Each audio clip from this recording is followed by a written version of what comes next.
이제 서점에 가끔 가는데 네. 가다 보면 이제 눈에 띄는 재밌는 책 제목이 있는 거예요.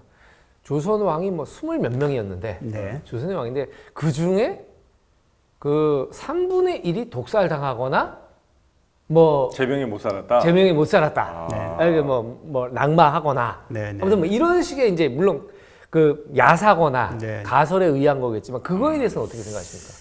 독살이 많아요? 독살이 사례는 제가 보기에는 없는 것 같은데요. 일단 그 뭐 무슨 그러니까 누가 뭐 그러니까 게장하고 예, 뭘 예, 먹으면 예. 안 되는데 뭐 영조의 이제 형인데 네.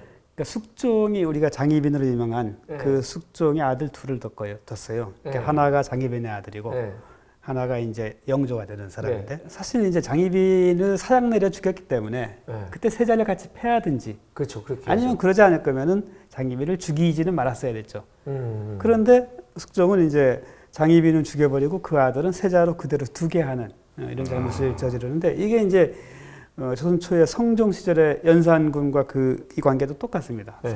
연산군의 생모를 죽여버리고 그렇죠. 연산을 그대로 세조로 둠으로 해서 피바람이 나중에 피바람이 불잖아요. 네. 당연히 숙종 때도 그래왔기 때문에 장희빈을 죽이는 데 앞장섰던 당시 노론이라는 세력이 이들이 얼마나 걱정이 되겠습니까? 네. 그래서 이들은 당시 이제 그 경종이 왕이 되고 나서도 경종을 교체하고 영조로 이제 교체하고 싶어하고 이런 과정들을 보여주거든요. 그때 경종이 죽으면서 돌았던 이야기가 독살설도 있었고 뭐 그 감을 잘못 먹어서 죽었다는 얘기도 있고 이러긴 하는데 그거는 뭐 반대 세력들이 만들어 놓은 이야기인 것 같고 독살의 사례는 소현세자의 경우에는 거의 확실하고 소현세자. 예. 근데 왕의 경우에는 제가 보기에는 없습니다. 소현세자가 광해군의 아들이 선조의 아들인가? 인조의 아들. 인조 형님. 인조잖아요. 참을인자. 지금 하셨잖아요, 사장님. 빨리 들어갔잖아요 이번에. 알겠어요. 네. 예. 혹시 우리 시백 형님께서 보실 때 네. 정말 훌륭한 뭐 세종대왕 같은 사람도 있지만 이 왕은 좀 너무 과대평가됐다. 후대 뭐 예를 들면 영화나 콘텐츠나 뭐 드라마 이런 걸 통해서 좀 이 정도는 아닌데 이런 왕도 있을 거 아닙니까? 저는 정조 임금이라고 생각해요. 정조? 이거 우리가 이제 많이들 세종 다음에 그래도 예. 심지어 정조도 대왕 아니에요? 정조 대왕이라고 보통 많이 하죠. 하는, 그러니까 정조는 굉장히 자질이 정말 세종에 버금갈 정도로 굉장히 뛰어났어요. 총명하고 부지런하고 착하고 네. 정말 모든 좋은 면들을 다 갖춘 이런 임금이라고 할 수 있는데 네. 다만 세종처럼 이제 창의적인 것까지는 아닌 것 같아요. 이 사람은 오히려 좀 굉장히 보수주의자고 당시 주자학이라고 그러죠. 그 주의에 기반한 네네. 그러니까 조선의 핵심 학문이 유학에서도 주자학이잖아요. 아주 독실한 주자학자. 그야말로 주자학 근본주의에 가까울 정도의 보수파라고 할 수 있어요. 송시열하고 오히려 사상적으로는 크게 차이가 나지 않아요. 그렇기 때문에 이 정조가 살았던 시절이 이제 우리가 교과서에서 배우는 실학 운동이 이제 활발하게 일어났다잖아요. 영정조. 예. 네. 그리고 정조가 실제 정약용이나 이런 사람들을 아꼈던 것도 사실이고 정조 임금과 실학을 거의 한 덩어리로 생각하기가 쉬워요. 후원자이자 정조가 있어서 실학이 융성했겠거니라고 생각하는데 그게 아니고 실학은 이제 당대의 그 선비들의 입장에서 특히나 이 권력에서 약간 배제된 남인들의 입장에서 너무 이제 학문이 주자학 일반대로 흐르는 것을 보면서 그리고 이제 중국 당시 청나라인데 중국을 늘 오랑캐라고 하고 멸시를 했는데 실제 사신이건 혹은 뭐 사신에 호종하는 사람으로 북경에 가보면 거기에 뭐 각국의 사람들이 다 와 있고 이 변화하는 모습이 너무 대단한 거예요. 세계는 변화하고 있는데 인정 안 할 수가 없겠네요. 그래서 그걸 따라온 게 이른바 북학이라는 이름을 처음에 얘기했어요. 북학이라고 하는 게 베이징의 학문. 이제 청나라가 오랑캐가 아니고 저들을 배워야 한다 이거예요. 그래서 그런 조류가 이제 영조 때부터 시작해서 쭉 확산됐던 것인데 정조는 오히려 이거에 대해서 반대했어요. 정조는 이제 뭐 탄압을 가한다거나 이런 건 아니지만 탐탁치 않았구나. 문체에 있어서도 이것을 폐가 문체라고 하면서 이런 박지원이나 이런 사람의 글쓰기에 대해서 지적을 하고 문체 반정을 요구를 해요. 그러니까 문체를 이제 원래대로 옛날식으로 이제 바꿀 것을 요구를 하면서 반성문을 요구합니다. 당시 이제 그런 글들을 썼던 사람들에게 이럴 정도로 굉장히 보수적인 사람이다. 그리고 우리는 정조가 개혁을 좀만 더 살았으면 우리나라가 달라졌을 텐데 네, 그런 얘기들 이건 많이 약간 하잖아요. 판타지인데 제가 보기엔 정조는 장성해서 그것도 세손 시절을 오래 겪었기 때문에 이미 이제 세상에 대해서 알 거 다 아는 나이에 24살인가 5살에 왕이 돼서 다시 25년을 왕위에 있었어요. 네. 그러니까 자기의 뜻을 품었다고 한다면 뭐든지 충분히 할 수 있었던 충분한 시간인데 한 게 없죠. 그러니까 흔히 알기로 우리가 정주시대에 개혁하여 뭐 서울 호통을 했다. 신해통공이라 그래서 그 유기절의 금난 정권을 폐지했다. 금난 정권 폐지. 네, 교과서에 배우는 네. 이런 몇몇 가지들을 얘기하는데 실제 당시 이제 정주가 죽자마자 곧바로 조선은 이제 삼정의 문란을 겪으면서 막 밀란도 일어나고 형님 하잖아요. 지금 많이 지금 힘들어하시는 것 같은데 어려운 건 바로바로 물어보세요. 금난 정권 아세요? 몰라요. 난전 있잖아요. 그 시장 맞죠? 맞아요. 네, 그거를 금하는 권리를 뭐 하나 아는 거 지금 나오니까 바로 들어오는 거 아니 봐요. 형님 나 모르고 그냥 넘어가시는 것 같아서 그래요 제가. 아 지금. 정말. 네, 삼정문란 아세요? 삼정문란 기억은 나요. 네, 그거 아세요? 그건 하여튼 그거. 이제 삼정의 분란과 관련한 이런 것들이 이미 정조 시대에도 이제 만연해 있었다. 근데 그 이후엔 세도 정치가 되면서 이걸 통제 못하니까 더욱 심해진 건데 이미 이때 충분히 만연했고 그것이 이제 개혁돼야 할 시대적 요구로 이미 대두된 상황이었는데 정조는 이것에 대한 어떤 근본적인 개혁을 향한 게 아니라 네. 관리를 합니다. 이 사람은 너무 부지런한 임금이어서 신하들을 이제 각 군수로 파견할 때, 수령으로 네. 파견할 때 깨알같이 이제 가서 해야 할 일을 막 수십 가지를 쭉 적어줘요. 너 이거 가서 이거 이렇게 반드시 해야 되고 네네네. 내가 너 이름 여기다 내 머리맡에 써놓고 늘 체크하고 있을 테니까 딴짓 하지 마라. 이것도 믿지 못해서 다시 암행어사를 또 보내서 쟤들 잘하고 있는지 보고 와라. 근데 암행어사도 암행어사 가서 해야 할 일 또 깨알같이 쫙 다 나열해서 요거 잘하고 있는지 살펴라. 하니까 이제 수정들이 함부로 백성을 스타른다거나 이걸 못합니다. 예, 그런 면에서 굉장히 성실하고 훌륭한 군주였던 건 맞는데 어쨌든 시대가 요구하는 개혁적 요구에 대해서 그에 걸맞게 부응한 이런 군주까지는 이게 좀 아니다. 세종에 비해서 뭐 현실적인 부분이라거나 아니면 뭔가 실리적인 부분 그리고 창의적인 부분이 많이 부족하셨네요. 조심스럽게 그렇게 말하고 싶습니다. 예, 저는 그리고 지금 오늘 박시배 화백님께 들어보기 전까지는 네. 선입견으로 정조의 쟁기가 굉장히 짧았다고 생각하고 있었어요. 그래서 많이들 마치 그렇게 생각하죠. 꿈을 못 이룬 아, 정쟁에 개혁의 꿈을. 휘말려서 그렇지. 만약에 그래 계속 그래 좀 더 했다면은 참 많은 변화가 있었을 것 같다는 생각을 세종보다 아마 2년인가 3년 일찍 네, 들어갔죠. 25년 했어요. 지금 오늘 한 거 아니에요. 할 만큼 오늘 했습니다. 안 했잖아요. 25년 동안 못했으면 참 어떡해. 좋은 학생이야. 바로바로 써먹네. 아, 정조는 쭉 보시니까 약간 좀 과대평가된 거 아닌가? 아니, 그러니까 굉장히 자질도 훌륭하고 또 이제 좋은 정책 하려는 뜻도 있고 열심히 했고 한데 네. 어떤 그런 보수주의자로서의 태생적 한계인지는 모르지만 네. 그런 근본적인 계획 요구에 답하지 못했다라는 것 하나하고 또 한 가지는 아버지 사도세자가 자기 때문에 죽었다라고 생각을 해서 사도세자의 일, 사도세자를 모시고 하는 거에 너무 이제 모든 걸 쏟았다 이렇게 평가합니다. 컴플렉스가 뭐 심할 수밖에 없는 환경이겠죠. 그렇죠. 예. 그러면은 그 화백님이 생각하시기에 넘버 2는 누굽니까? 남바 2? 예. 아, 최고로 벌 세종 때. 세종 넘버 원. 최종대행이고. 네네네. 자, 우리가 맞춰봅시다. 넘버 네, 형님 생각하시는 넘버 2 누구예요? 저는 영조 갑니다. 영조? 영조. 아, 영조 대단한 인물이에요. 영조로 가신다고요? 예, 예. 영진 씨는 저는 성종 가겠습니다. 역시 다 예상했던 답변에서 성종이 여자는 제일 많이 밝혔죠? 아, 그런 면에서. 그렇지 않은데 아, 그렇지 않습니까? 성종은 이제 굉장히 대표적인 도학 군주로 해서 그 신하들이 말을 잘 들은 군주로 아. 그러니까 조선왕조 실력에서 굉장히 높게 평가받아요.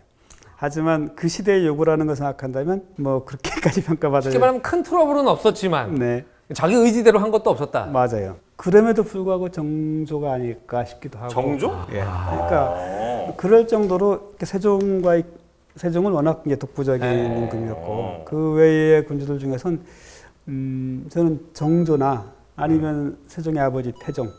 태종 같은 경우는 자기의 정치적 라이벌인 정도전을 제거하고 네. 왕자의 날을 통해서 권력을 장악했는데 사실 그 역시도 이제 우리가 교과서에서 배웠던 그 고려 말의 신진사대부라고 있잖아요. 네. 이른바 역성혁명을 주도한 세력 중에서도 강경파인 사람들인데 새로운 나라를 어떻게 만들 것인가 할 때 유교에 기반한 어떤 이상주의적인 나라 이걸 네. 꿈꿨단 말이죠. 이걸 함께했던 거의 그 신진사대부의 막내격의 인물입니다. 하지만 결국 왕자의 난을 일으킬 때는 신진사대부와 거리가 먼 사람들까지도 손을 잡아서 이 주류였던 정도전 등을 제거했고 하지만 실제 자기가 정치를 행함에 있어서는 정도전이 꿈꿨던 세상을 현실에 구현한 것은 결국은 태종이 아닌가. 그리고 막바지에 이제 어쨌든 세자를 이제 세종으로 교체한 것. 네. 이거 하나만 봐도 참 등가에 대하지. 정말 그 절묘한 영병술. 최고의 왕을 만든. 일단 낳았고 영조는 일단 아니라고 봐야 되죠. 영조는 네, 52년을 52년 뭐 했어요, 영조? 있었는데 뭐 했어? 얘기해봐. 야, 일단 52년, 장수만으로도 52년 동안 뭐 했냐고. 아니 또 영조 그럼 탕평책으로 아주 탕평책. 그 당시에 얼마나 복마전이에요. 쉽게 말하면 이런 탕평책 때문에 탕평책 나왔습니다. 그거 아시죠? 그거 짚고 넘어갑니다. 거 아마 아는 거 하나 나왔나 보죠. 네, 축하드립니다. 이게 팩트 아닙니까? 네, 뭐 그런 얘기도 있긴 합니다. 영조는 어떤 임금입니까? 영조는 아들 죽인 게 그게 사람입니까? 정치적인 수가 매우 높은. 아니 자기 친아들 죽였잖아요. 맞아요. 네. 아이 그거 이렇게 써요. 아, 그난 그걸만으로는 안 돼. 나. 정조처럼 공부가 많이 돼 있고 네. 그 다음에 정치적인 수가 아주 높고 네. 각종 권무술수에 능하고 그리고 자기가 원하는 것을 얻기 위해서 물불 안 몇십 가리고. 년이고 기다릴 줄 알고 아. 그 상황을 차근차근 만들어서 결국 뜻을 펼칠 줄 알고 하지만 또 앞에서 연기도 정말 잘해요. 막 화를 난척한 연기도 잘하고 눈물도 그냥 순식간에 쏟아낼 줄 알고. 능구렁이구나. 그러니까 정치가로서의 어떤 단수 이걸로 치면 정치구단. 정치구단이네. 그렇죠. 저는 정치 10단을 태종이라고 생각하거든요. 네. 그러니까 태종의 버금갈 정도의 정치적인 보유자가 아닌가 이런 생각이 드는데 네, 네. 다만 전반부 25년 정도 네네. 이때까지는 놀았죠? 정치를 잘했다. 아, 잘했어. 그러니까 그때 뭐 귀족법도 하고 아. 탕평 정치도 그때까지는 나름 의미가 있고 뭐 이런데 후반부가 안 좋았구나. 후반부는 그야말로 늙은 영감의 꼬장 같은 느낌. 아주 이런 표현 써도 됩니까? 네, 사도세자 얼마나 불쌍해요. 맞아요. 아유 그 뒤주에 그거 아유. 그런 거 참 아쉽네요. 제가 미는 영조가 너무 장수한 것이 이렇게 또 핸디캡이 될 거라고. 정조한테 트라우마 하나 주고 말이지. 만약에 장수하지 않았으면 사도세자가 죽을 일도 없었겠죠. 네. 그렇죠. 왜냐하면 사도세자를 낳은 게 40 넘어서예요.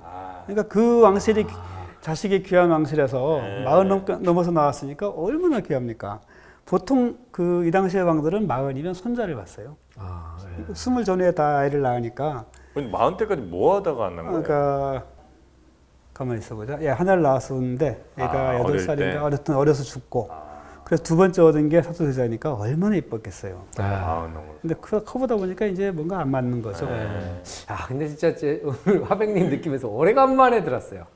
왜 옛날 분들이 옛날 연식이 된 분들이 어디 뭐 가만히 있어보자. 그러시는데 좀 전에 그랬어요?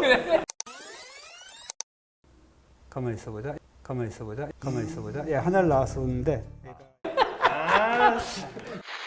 조선왕조실록 이 만화는 이제 끝난 겁니까? 아니면 더 끝난 거죠. 끝났어요? 2013년에 완간이 다 된 것이고요. 빼놓은 얘기 없으세요? 빼놓은 걸 또 하기에도 이제 조선왕실록으로 다시 가기엔 그렇죠. 그럼 다음에 그 이후에 제가 35년이라고 해가지고 네. 일제강점기를 다룬 책 7권을 이미 작년에 완간했었고 네, 완간하셨잖아요. 35년. 네. 그거 쭉 짚어주셨어야죠. 이번 달에 다시 이제 그 중에서도 다시 친일파들만 편집을 해서 첨가한 친일파 열전이라고 하는 책이 거의 나왔습니다. 제가 또 독립운동가의 후손 아닙니까? 그러세요? 독립유공자 후손입니다. 네, 유명한 분입니다. 예. 이름이 나카무라. 사실은 이제 저희 처가가 네. 저희 와이프의 외 증조 할아버지가 독립운동가세요. 그래서 이달의 호국 보호눈물 광화문에 걸개 그림이 걸릴 정도로 그런 분인데 제가 결혼을 했으니까 저도 그 집안 사람 아닙니까? 그럼요. 네. 꼭 여자만 그 집 시집 사람이야? 남자도 초댁 사람이지. 모든 게 다 그냥 결국은 아니 잘 되는 쪽을 밀어주고 잘 되는 쪽을 자랑하고 그러는 거죠. 맞아요. 예. 제가 꼭 저기 최근 저희 또 집이 또 그 이순신 장군과 세종대왕님 사이에 있는 교보문고 바로 앞입니다. 그래서 제가 교보문고를 일주일에 한 번씩 가거든요. 저희 딸이랑 가서 이번에 꼭 그거를 전권 구입을 하겠습니다. 독립운동가 후손들은 갖고 있어야 되는 책이에요. 그럼요. 예. 오히려 독립운동가 후손 아닌 사람들이 더 갖고 있어야지. 그렇죠. 사실 이거는 학교마다 배치가 돼야 되고 다 있어야지. 정말 역사를 잊은 민족에겐 미래가 없다고 얘기하지 않습니까? 네네. 그래서 그 책의 이름이 친일파 열전. 친일파 제목도 아주 친일파 열전. 땡겨지네요. 첫 번째로 등장한 인물이 누굽니까? 첫 번째가 누구였나요? 본인이 쓰셨고요. 그렇죠. 아니 앞부분에 이제 친일파의 역사라고 해가지고 우리 역사 속에서 이제 특히 개항 이후 그 해방 이후까지 친일파 역사를 간단하게 다뤘고 그 뒤로 가서는 이제 인물들을 그 같은 분야별로 쪼개가지고 친일파 열전. 친일파들에게 열전이라는 표현이 괜찮은 건지 모르겠습니다만. 아니면 사실 열전이 이렇게 가치가 붙은 건 그렇습니까? 아닙니다. 작가님께서 그 화백님께서 생각하시는 게 사실 그 우리가 친일파들을 단죄하지 못하고 그분들이 우리 사회 주류가 돼서 그 사람들이 우리 사회에서 권력을 가지고 그 수많은 엄청난 부를 가지고 살았어요. 맞아요. 그러니까 지금 필요한 겁니다. 오히려 지금. 더 나아가서 지금도 정계는 물론이고 사회 곳곳에 당시의 친일파들을 옹호하고 친일파만이 아니라 당시의 일제 지배 자체에 대해서도 가급적이면 긍정적으로 보려고 노력하고 하는 사람들이 꽤 많은 것 같아요. 그렇죠. 그냥 묻어 가려고 그냥 이게 옛날 일은 옛날 일이고 공과 공은 공이고 사는 사고 뭐 이렇게 얘기를 하는데 공과 과는 과겠죠. 고맙습니다. 공하고 사가 왜 나옵니까 여기서? 정말 오랜만에 감사합니다. 아니 그래서 가끔 뭐 그런 분들에서 일본에도 구구 있고 뭐 우리도 친일파 존재하지. 일본 구구는 일본을 위해서 구구한 거야. 근데 친일파는 우리를 위해서 그런 생각을 가진 게 아니라고요. 그건 근본적으로 다른 겁니다. 아시겠어요? 나 이거 하니까 너무 시원하네. 아니면 앞으로 아시겠어요? 친일파 중에 정말 완탑. 그건 뭐 그걸 구분하기는 너무 어렵고 흔히 우리는 이제 다만 그건 있어요. 친일파면 우리가 떠오르는 인물 누굽니까? 이완용이죠. 이완용 때문에 나머지 사람들이 너무 묻혔다. 그러니까 친일파라는 사람들이 오히려 이완용이라는 방패로 방패를 내서고 살고 있는 게 아니라 이완용한테 고마워하겠네 그 사람들. 그럴 것 같아요. 그런데 우리가 학교 다닐 때 교과서에서만 해도 소설가 김동인 하게 되면은 지금도 동인문학상이 굉장히 유력한 문학상이잖아요. 그렇죠. 근데 김동인은 해방하는 그날이잖아요. 8월 15일 날. 그날까지도 청독부 찾아가가지고 제가 또 다른 친일단체를 하나 만들려고 하는데 하면서 이제 협조를 구하는 이런 사람이에요. 너무 시대를 못 읽는 사람 아닙니까? 그러기도 하지만 어쨌든 그러니까 뼛속까지 친일이네요. 그렇죠. 근데 그런 사람들이 아직도 곳곳에서 길어지고 있는 것이 현실인 거죠. 아니 이게 유럽 같은 말이죠. 동상이고 뭐고 다 끌어내립니다. 다 끌어내리죠. 아시겠어요? 이거 재밌네. 아시겠어요? 재밌네요. 제가 맨날 저한테 아시겠어요? 그런데 제가 아주 로이로제 걸렸었는데. 하여튼 친일파 열전 책은 한번 우리 사회 정말 많은 분야의 많은 분들이 읽으시기를 꼭 기대하겠습니다. 그리고 친일파 열전이 좀 부족하다 싶으면 35년으로. 35년. 일단 친일파 열전을 시작하고 그거 보다 보면 안 볼 수가 없겠죠. 35년을. 그러니까 35년 보고 나면 이 전 역사가 궁금하다. 조선왕조실록을 가는 거죠. 35년까지는 열심히 도와드렸는데 이제 못하겠다 나도. 막판에 이런 세일즈. 알겠습니다. 소비의 성과를. 자, 조선왕조실록 그리고 35년 이제 친일파 열전까지 우리의 근현대 및 역사를 다 만화로 정리해 주신 박시백 화백님 다시 한번 감사 말씀드리고요. 저희는 이제 서점에서 뵙도록 하겠습니다. 고맙습니다. 고맙습니다. 아니 이거 친일파 열전 진짜 내가 좀 사가지고 우리 딸 학교에 좀 기증을 해야겠어. 오늘 그런 책들이 애들이 봐야 된다고.